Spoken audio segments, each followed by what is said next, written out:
Portugal juntou-se a mais de 140 países no reconhecimento do Estado da Palestina. Mas será este um passo para a paz, ou um prémio ao terrorismo? Rui Paulo Sousa, do Chega, e João Ferreira, do PCP, travaram um frente-a-frente explosivo, com acusações duras e visões totalmente opostas. E no meio do debate, a jornalista lançou uma questão inesperada: a saída repentina do deputado Gabriel Mitar Ribeiro. Uma renúncia sem explicações que deixou muitas dúvidas no ar. Rui Paulo Sousa, vou começar por si. Vemos que Portugal alinhou com muitos outros países, são quase 150 no mundo, a reconhecer o Estado da Palestina. O Chega, pelo que percebemos das palavras de André Ventura, não concorda com este reconhecimento. Pergunto-lhe porquê, se não considera que é uma via para a paz, como acabámos de ouvir por parte do Presidente da República, ou se acha que é uma decisão, no fundo, extemporânea. Muito boa noite a quem nos está a ouvir e colega de painel, e assim. É assim, ouvi o Sr. Presidente da República a dizer que é, no fundo, o garantir da paz ou o objetivo de trazer a paz àquela zona do planeta, mas eu penso que, no fundo, é o dar um prémio a um Estado terrorista. Porque, é o argumento de Israel. Não, mas é uma realidade. Atenção que o Partido Chega concorda com a solução dos dois Estados. Fique bem claro. Agora, não dar esta solução no momento em que ainda há reféns presos em Gaza, ou noutra região sob o controle da Palestina, em que, no fundo, não se exigiu no mínimo que entregasse esses reféns ou se chegasse a um acordo que incluísse esses reféns e simplesmente está-se a aceitar e a reconhecer um Estado, que é um Estado que baseou toda esta sua ação numa ação terrorista. Porque neste momento qual é a autoridade no fundo que existe lá? No fundo, por parte de tantos países, pode acelerar um pouco, depois essas circunstâncias que mencionou, nomeadamente a entrega dos reféns, o caminho para a paz? Eu sinceramente duvido, porque é assim, enquanto os Estados Unidos não fizerem uma intervenção séria junto de Israel e enquanto Israel não chegar realmente a um acordo com uma autoridade palestina real, nunca vai haver acordo nenhum, porque não é, até podem ser 150, 180, 190 países a concordar que existe o Estado da Palestina, mas não têm o poder de o tornar real. Os únicos que têm poder de o tornar real é Israel, obviamente, uma autoridade da Palestina, se vier a existir, que tenha algum poder real e, obviamente, com o apoio dos Estados Unidos. É isso. Tudo isto não vai significar grande coisa. Rui Paulo Sousa defende que reconhecer o Estado da Palestina agora é como premiar um território ainda marcado pelo terrorismo e pela ausência de uma autoridade legítima. A sua posição é clara: sem libertação de reféns e sem garantias reais de paz, o reconhecimento é apenas simbólico. Mas fica a questão: será que esperar indefinidamente não adia também qualquer solução para o conflito? João Ferreira, como é que se responde a este argumento do Chega, mas também de Israel, que de resto acusou Portugal de contradição, diz que o reconhecimento do Estado da Palestina é de facto um prémio ao grupo armado Hamas? Boa noite. O Estado terrorista é Israel. Há décadas. Um Estado que usa o terrorismo ao nível de Estado para massacrar um povo. Aliás, isso foi agora dos palestinos, em confronto com o direito internacional, em confronto com sucessivas resoluções das Nações Unidas que reconhecem o direito à existência do Estado da Palestina. Aliás, em 1947 foi quando as Nações Unidas adotaram um plano para aquele território, para o território da Palestina histórica, dizendo que deviam formar dois Estados. O Estado de Israel foi formado no ano seguinte. Passaram mais de 75 anos.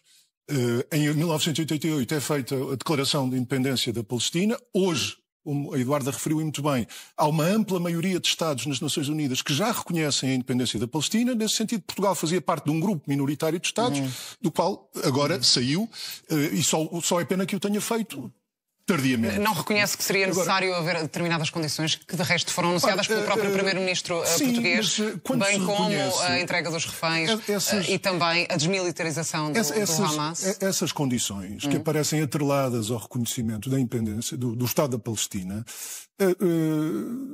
quer dizer, são de alguma forma inaceitáveis na medida em que, quando se reconhece um Estado, nós estamos automaticamente a reconhecer àquele povo o seu direito de autodeterminação. Se estamos a reconhecer um Estado independente e soberano, não vamos pôr em causa ou condicionar o direito de, em liberdade, de forma independente e soberana, àquele povo decidir os seus destinos. Não vai ser ninguém de fora a decidir que tem que fazer assim ou assado. Tem que ser aquele povo a decidir sobre os seus destinos, sobre os seus legítimos representantes, sobre as formas de organização do Estado. De resto, não vemos condições desse tipo serem impostas a outros Estados, nomeadamente a Israel, com o qual, pelo contrário, o que tem acontecido é uma cumplicidade inaceitável com uma política de Estado de promoção do terrorismo, de massacres, de utilização, como temos vindo a assistir ao longo, em especial destes últimos meses, de utilização da fome como arma de guerra, de imposição de um bloqueio cruel e desumano, a destruição metódica, sistemática, planeada de infraestruturas básicas, um genocídio. É o que está a acontecer. A Comissão Competente das Nações Unidas declarou que aquilo era um genocídio. Só para terminar, esta decisão não pode ser uma mera formalidade, tem de vir acompanhada de ações concretas que permitam, de facto, efetivar a criação do Estado da Palestina nos termos em que as resoluções da ONU prevêem há décadas. Com o direito de retorno dos refugiados, capital em Jerusalém Leste, fronteiras de 1967. É assim que as resoluções das Nações Unidas terminam. Rui Paulo Sousa defende que reconhecer o Estado da Palestina agora é como premiar um território ainda marcado pelo terrorismo e pela ausência de uma autoridade legítima. A sua posição é clara: sem libertação de reféns e sem garantias reais de paz, o reconhecimento é apenas simbólico. Mas fica a questão: será que esperar indefinidamente não adia também qualquer solução para o conflito? O próximo tema, porque tem a ver com a Câmara de Lisboa, onde é vereador.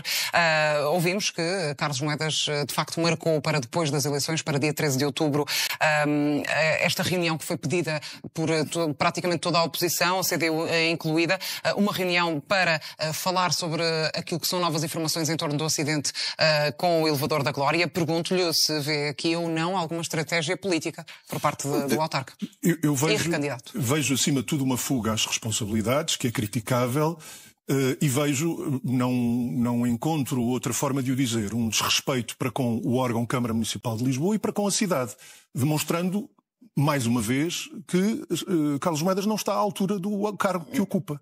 E explico-lhe porquê. Esta reunião não foi pedida por acaso. Esta reunião surge como uma necessidade, não estava prevista nenhuma reunião de Câmara, mais neste mandato. Mas a partir do momento em que vem a público, para esta semana. em que vem a público elementos em reportagens televisivas que contradizem claramente informações que o Presidente da Câmara Municipal tinha dado à cidade e ao órgão Câmara Municipal de Lisboa, foi isso que aconteceu. Nós temos declarações públicas de Carlos Moedas a assegurar que não tinha tido conhecimento nenhum, nunca lhe tinham sido transmitidos nenhuma preocupação ou nenhum problema concreto associado à manutenção dos elevadores e das ascensores. Nós temos, entretanto, uma reportagem televisiva nos últimos dias que apresenta evidências documentais, uma carta feita pela Comissão de Trabalhadores da empresa ao Presidente da Câmara, expondo preocupações, problemas ao nível da segurança. Irem às urnas com essa há aqui um esclarecimento que é devido à cidade. João Ferreira acusa Carlos Moedas de fugir às responsabilidades no caso do elevador da Glória. Para o deputado, adiar a reunião pedida pela oposição é um sinal de desrespeito pela cidade e pela própria Câmara. A polémica ganha força porque surgiram documentos que contrariam declarações anteriores do presidente da autarquia. Estará Moedas a evitar transparência ou apenas a gerir tempos políticos? Rui Paulo Sousa, qual é a leitura política que faz deste caso, tendo em conta que Carlos Moedas diz que, de facto, o objetivo ao marcar para depois das autárquicas era justamente não partidarizar este assunto sensível? É assim, parece exatamente o contrário, porque, de facto, a informação que cada vez surge mais é que ou há aqui um encobrimento, ou realmente houve manutenções que não foram feitas corretamente, ou simplesmente tentou-se poupar dinheiro onde não se devia poupar, e sem dúvida que há uma tentativa do atual Presidente de Câmara esconder ou tentar evitar trazer este assunto novamente à baila, por isso é que passa para depois das eleições, obviamente, essa reunião, quando é algo que muito grave aconteceu, com, infelizmente, mortes e que deve, obviamente, ser resolvido o mais rápido possível, tentar chegar-se a uma conclusão sobre realmente o que aconteceu e tomar as medidas necessárias e encontrar os responsáveis, caso existam, para tenham que assumir a culpa. Mas não admite que poderia haver esse risco de partidarizar a discussão em torno... Mas, obviamente, que já é uma questão que está nas eleições. É um tema que vai continuar até ao fim das eleições. Portanto, neste momento, a única tentativa dele é realmente fugir, entre aspas, às questões que lhe vão ser colocadas. Rui Paulo Sousa procura desmontar a justificativa de Carlos Moedas. A ideia de não partidarizar soa, segundo ele, como uma desculpa para adiar responsabilidades. O ponto crítico aqui é que quando há mortes envolvidas, a transparência deve ser imediata, não pode ficar refém do calendário eleitoral. E vocês, acham que Carlos Moedas agiu para proteger a investigação ou apenas para proteger a sua imagem política? Vamos encerrar este frente a frente com uma pergunta dirigida a si, Rui Paulo Sousa, a propósito desta informação que obtivemos por parte do partido, do Chega, a saída do deputado Gabriel Mitar Ribeiro, eleito pelo Círculo de Leiria, renunciou ao mandato, mas não há aqui qualquer explicação para a renúncia. Pode dar-nos mais informações sobre esta saída? É assim, o que sabemos realmente é que Gabriel Mitar Ribeiro enviou uma carta a pedir realmente a sua renúncia ao mandato de deputado, apresentando razões pessoais. Foi uma decisão dele? Foi uma decisão dele, exclusivamente dele, onde apresentou razões pessoais para essa resignação. Quais são esses motivos? Também não sabemos, mas... estamos em democracia, os deputados têm direito a renunciar, obviamente, ao mandato. O deputado seguinte da lista, ou o elemento seguinte da lista, vai assumir, já possivelmente no plenário de quarta-feira. Não há aqui nenhuma ligação com este caso a envolver a Isabel Moreira, do PS. Foi notícia em abril que, depois da Comissão de Transparência ter considerado que havia aqui um desrespeito por parte do deputado do Chega em relação a Isabel Moreira, uma violação do dever de urbanidade e lealdade institucional, com algumas palavras que escreveu, que dirigiu à deputada, falando em diabólica, feminazi. Tem algo a ver com este assunto? Sim.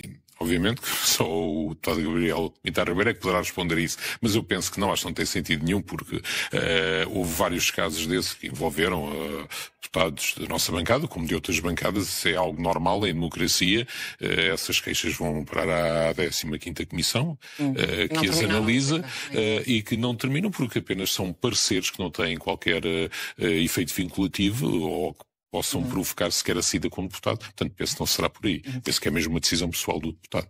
Rui Paulo Sousa sublinhou que a renúncia de Gabriel Mitar Ribeiro se deveu a razões pessoais, afastando qualquer relação com polémicas anteriores ou casos em análise parlamentar. Para o deputado do Chega, trata-se de um ato normal em democracia, em que qualquer eleito pode renunciar e ser substituído pelo seguinte na lista. E você, resumidamente, o que pensa sobre tudo o que foi dito? Concorda com os argumentos apresentados ou tem uma leitura diferente? Deixe a sua opinião nos comentários. O debate continua consigo.